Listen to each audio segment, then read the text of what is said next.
Doc Loves the Kids, a local Kitsap County nonprofit organization established in 2015, whose mission is to provide activities, programs, and community support for at-risk youth. They put the U in community. Doc Loves the Kids.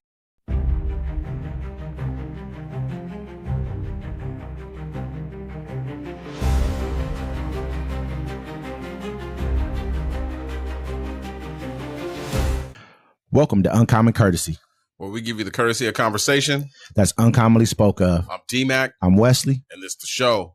Don't forget to like, comment, subscribe. Don't forget to catch us every Friday at 7 p.m. Pacific time on The Friday Fix.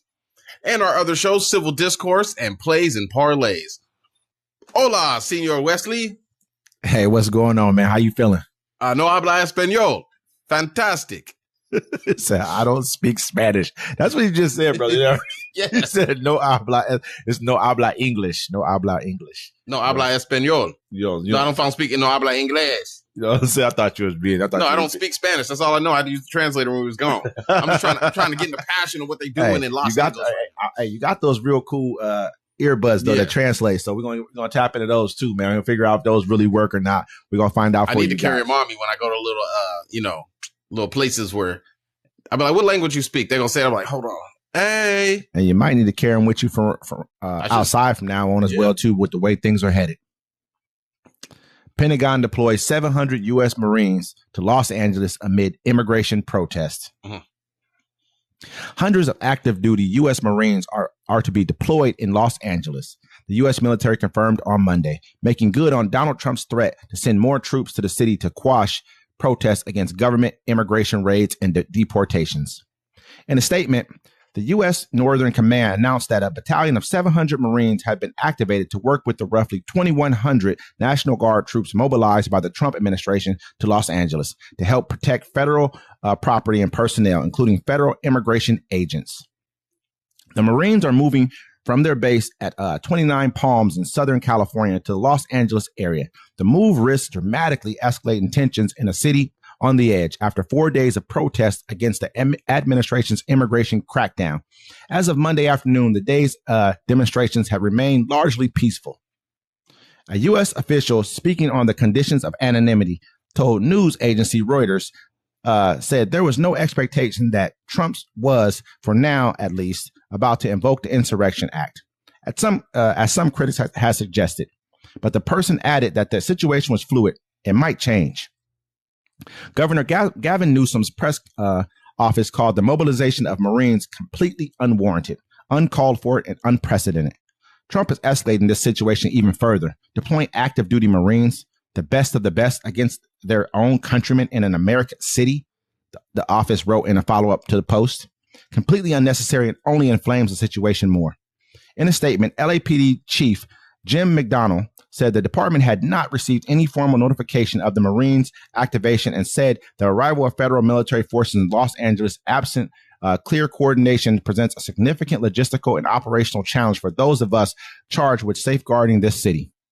Senior ABC News national policy reporter Ann Flaherty wrote on X that the troops would be tasked with support role, helping law enforcement only, while Reuters quoted the official as saying they would be protecting federal property and facilities. So first of all, Pete Hesseg, whatever, he said he was sending them from Camp Pendleton, which he's not. They're coming from 29 Palms, you know what I'm saying? And all this is due to the fact that, the truth came out about Donald Trump being a pedophile and sleeping with young girls. And so he's distracting from the whole fact. Gavin Newsom said, Allegedly. Gavin Newsom was like, look, everything's under control. Why are you sending troops in? You're just escalating it more. Because when the troops hit the streets, LA's like, oh, you want to be crazy, Holmes? I'll show you crazy. And they're doing what any other American citizen should do, is stand up for your rights. This is exactly why we have the Constitution. Exactly why America was even founded in the first place, was because we live under tyrannical rule. Not to say that we lived under tyrannical rule, because we lived under tyrannical rule ever since we've been here. However, America was founded off the basis of we will not have a king. And this is a person right here is acting as a king and dictator. He's infringing upon the rights. He's infringing upon the rights of states. He's superseding governors. He didn't even ask Gavin Newsome. Gavin Newsome told him he's a liar. He said, "You're lying. You never talked to me about that." They're talking about arresting Gavin Newsome. He's like, "You know what? Come get me. Come get me." You know what I mean? The guy, I think his name's Holman or whatever. He's sitting there dressed up like he's Fidel Castro. You know, these people, this is they're cosplaying like crazy right now. And this is getting pretty ridiculous. And I'm listening to people talk about, oh, you guys are anti-American, this, that, and third. I'm listening to people who were okay with January 6th. And it's kind of like, it's sickening to even hear you talk to me about Americanism, like you love this country. You don't. You only love this country when you can tell a person like Colin Kaepernick to don't take a knee. You know what I mean? Why are you taking a knee? But as soon as you get mad about an election that was a duly, you know what I mean, justified election, everyone said, okay, you know, this is what happened. We're all good with it across the board, red and blue. You're mad. You raid the Capitol. That's an insurrection. That is not a riot. It's different. There's a difference there. Like, you know, we can always talk about the founding fathers, but that whole Constitution stuff is out the window these days.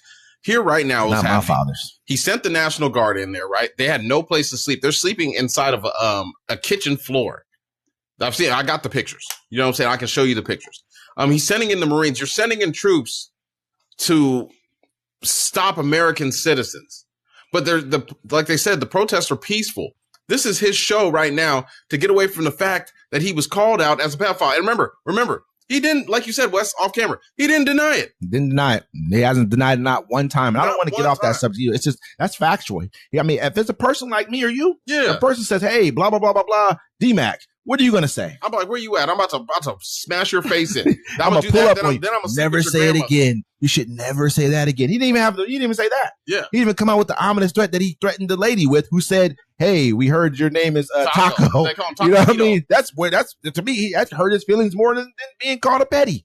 A manny and a petty. I don't know. You know what I mean? It just, I saw online today. They call him Taco Pedo.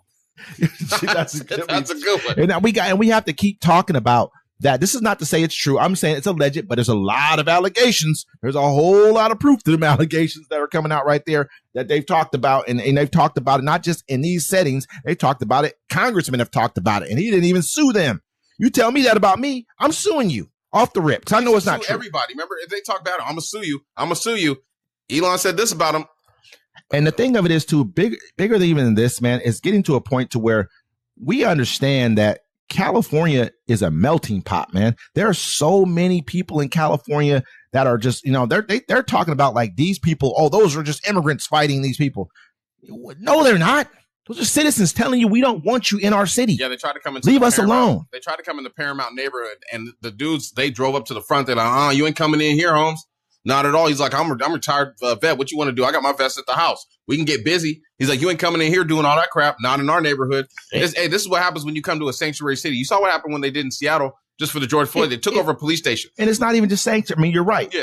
Because it's not even just sanctuary. Where you come where people are decent human beings, and we understand we have people who live amongst us who are immigrants, who are maybe going through the process, or who may even came in here illegally, but they're not committing crimes. You know what I want you to do? Figure out a way to make them citizens. We need them. You guys don't go look at our birth rates. Go look at everything that we have, population. Go understand that a little bit more before you talk about it. They don't at all. The people you're trying to argue with, they don't want them here. The fact is, they feel like they're getting replaced. No, you're not getting replaced. You've been replaced. You replaced yourself. You've just been here so long. You don't try to achieve to be higher than the people that come into America, they look at the dream. They're like, hey, they know if they work hard like they do. Hold on. They know if they work hard, they save their money, they get it together, they can live that American dream. We're already Americanized. We see that American dream doesn't work for us unless you step on a whole bunch of people. I don't even feel like they care about that. I think me personally, it's a racial issue. He's made it racial, tainting the blood of America. We've talked about this. We've heard about this. Should we, you know what I mean? It's a consistent problem. This is exactly what's been going on. And so if we don't understand what's happening, if we don't put ourselves in a situation to where we pay attention to what this is and do something about it right now, it's going to be us next. We can think that, oh, they're just going after the Latinos. That's the front line right now. They front line. We should be at least backlining with them. Nah, I think we should be backlining with them right now. I don't think so. We're next. I disagree. We're next, buddy. We ain't been next. We've always been. We've always been, Wes. Let me say this. Come on. No, that's Think different. about it. It's different. It's We've different always right now. been. Yes, you're right. You're right. But it's different, right? This is what I'm saying. The same How thing is it different? The same thing I We've said been prepared. The Mexicans, they voted against us. They voted against 55% of male themselves. Hispanics voted for Donald Trump. That's the next story we doing after this one. Yep. Them, the Asians, all of them, the gays, they all voted against us. You could have had a black female president. I don't know if the gays. We want the other guy. I don't know if the gays voted against us. I can't say that. Ask them about reparations for black folks and see what they say. Hell no. But listen, you know what I'm saying? Come on now, bro. This is what I'm going to say. You know why? You know why? Because the only thing that stopped us from going crazy, because we always listen to that person. Come on now, calm down. You don't want us in this, son. Listen, this is what I'm going to say. I see black people die every day, son. Every day, son. You tough though, right? You ain't seen savagery. This is what I'm going to say. We keep it between ourselves. All right, listen, bro. The same story that I had, the same truth that it is with Ukraine is the same truth that is here. When I said to you in Ukraine, I'd much rather it be someone else out front than us. Because right now they're focused on them, which is the Latinos. They're focused on them because they're easy pickings for them. Oh, you barely can speak English, snatch you up. Oh, you're at immigration court, snatch you up. Oh, you're, you know what I mean? Oh, in front of Home Depot, snatch you up. You know what I mean? That's what they're doing. So why not go and be a part of that? Why the focus is on them? Because they've already told you, hey, you know what I'm going to do? I'm going to start deporting Americans.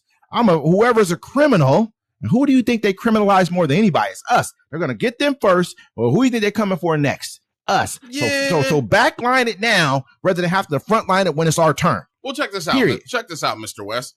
You know what's going to happen when the black folks start blessing back and taking over? All the rest of us going to be like, oh, no more peace, no more. We own. We can do it now. We can finally do it now. Excuse me, I'm yelling. I'm just saying they don't want it with us. Now we're going to take the back seat. Look, you had a chance. Black folks is pretty upset about them not electing Kamala Harris. You know what I'm saying? I think so. Like, why are we going to stand up for everybody else? Ain't nobody stand up for us, bro. Come on, we get stepped on for everybody else. Everyone else, look it. They're giving the migrants that they're trying to save. They're giving them all the stuff they should have gave us. You know what I'm saying? They gave the Asians a hate crime bill, bro. We ain't got to watch it. No, I'm not. I don't like that. I don't like that. I'm telling you the reason why I don't like that right there is because now we're saying that they gave it to them. Where it's like saying that, oh, this is the rich guy here. They didn't give it to us. Let me finish. It's a rich guy here with a plate full of cookies. And then there's me and you. And he's like, hey, D-Mac. He gives me one cookie. He's like, hey, Wesley got your cookie. And this motherfucker got a plate full of cookies. You know what I'm saying? So what are we? That's that analogy right there. Wes, I've been on this earth 42 years. And all my whole 42 years, black folks are still singing, we shall overcome. You know what we're going to do? Look, the government is, look, check it. Other racial groups have skipped over us. I can't even say that. The government has skipped over us. Well. So guess what, Wes? We skipping this one. No, I think it's okay. I think we've done well. We don't have to save everybody. It's not about saving everybody. Saving America since the Civil War, my brother. Do you think we can sit back here and watch? Get your popcorn. Listen, put your Gucci slides on. He thinks that you think it's about saving people. I just understand where this is happening. I think I understand where this is going. To me, I look at the future. I don't be like, oh, let's just see what they do to them. You know, this is a dude. He's like, you know what? He said he was in a car, right? And the police came to the car. It's him and it was a Mexican dude and it was a whole car full of black dudes. He was like, all you ends, get out the car. The Mexican dude was like, hey, you think I'm gonna be like, hey, no, he's talking about you guys. No, he said, I'm gonna get out the car too because I know he's talking to me too. That's how I've lived my life and that's how I'll continue to live my life. Because I understand this is what I'm not trying to say. They'll always be our friends. It'll always be a kumbaya moment. But this moment right here, this is an attack on everybody. So we got to take it as that because it's not going to end there. He's already showed his hand. Hey, I want to figure out a way to get other Americans out of here. He tipped his hand. In the wise words of my cousin Cuddy 100, let's stop at Nike Town first before we hit LA. Absolutely. That's right.